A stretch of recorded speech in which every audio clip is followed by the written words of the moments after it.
සති දෙකක් තුනක් මාසයක් වගේ ඇතුළත විදේශ රටක ඉඳන් තමන් පැමිණියා නම් තමන් විදේශ රටක ඉඳන් ආවට පස්සේ ලංකාවේදී තමන්ට උණ ඇවිල්ලා මේ විශේෂයෙන් මේ රෝගී තියෙන විශේෂ ලක්ෂණය තමයි රෑෂ් එක එහෙම නැත්නම් මේ තුවාල තත්ත්වයන් නැති වෙන එක විශේෂයෙන්ම තමන්ගේ ලිංගාශ්‍රිත අවයවයන් ආශ්‍රිතව තමන්ගේ ගුද මාර්ගය ආශ්‍රිතව තුවාල තත්ත්වයක් ඇති වෙනවා නම් ඊට අමතරව මේ තුවාල තත්ත්වයන් විශේෂයෙන්ම අපි අත්ල යටිපතුල් මුඛය ඒ වගේ තැන්වල පවා මුහුණේ පවා ඇති වෙන්න පුළුවන්. නමුත් විශේෂයෙන්ම අර ලිංගාශ්‍රිත රෝගයක් කියලා සැක කරන්න පුළුවන් විදිහට ලිංගික අවයව ආශ්‍රිතව මේ රෝග ලක්ෂණ මතුවෙනවා නම් විදේශ රටක සංචාරක හිස්ටරියකුත් එක්ක අපිට විශේෂයෙන්ම සැක කරන්න වෙනවා මේ වඳුරු උණද කියලා. ඉතින් ඒ වගේ තත්ත්වයක් මතුවෙනවා වහාම වෛද්‍ය ප්‍රතිකාර සඳහා යොමු වෙන්න කියලා ඒ රෝගීන්ගෙන් අපි ඉල්ලා සිටින හැම රෝග ලක්ෂණ මතුවෙනවා නම් ඒ වගේම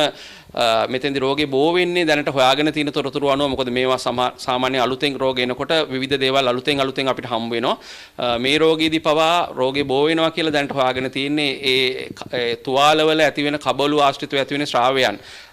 ඍජු ලෙස ස්පර්ශ වීම හරහා තමයි රෝගය බෝ වෙන්න පුළුවන් කියලා කියන්නේ. ඒතර ඒ නිසා විශේෂයෙන්ම රෝග ලක්ෂණ මතුවලා තියෙන අයට මේ සම්බන්ධයෙන් නිශ්චිත තහවුරු කර ගැනීමක් කළා රෝගී සම්පූර්ණයෙන් සුව වෙනකන් ලිංගික ක්‍රියාකාරකම් වලින් වැළකෙන්න කියන එක ලෝකේ පුරාම නිර්දේශිතයි. ඒ වගේම ඍජු ලෙස පුද්ගලයන් සමග සමීප සම්බන්ධතා පැවැත්වීම වළකින්න විශේෂයෙන්ම සිප වැළඳ ගැනීම ඒ වගේම මුහුණට මුහුණ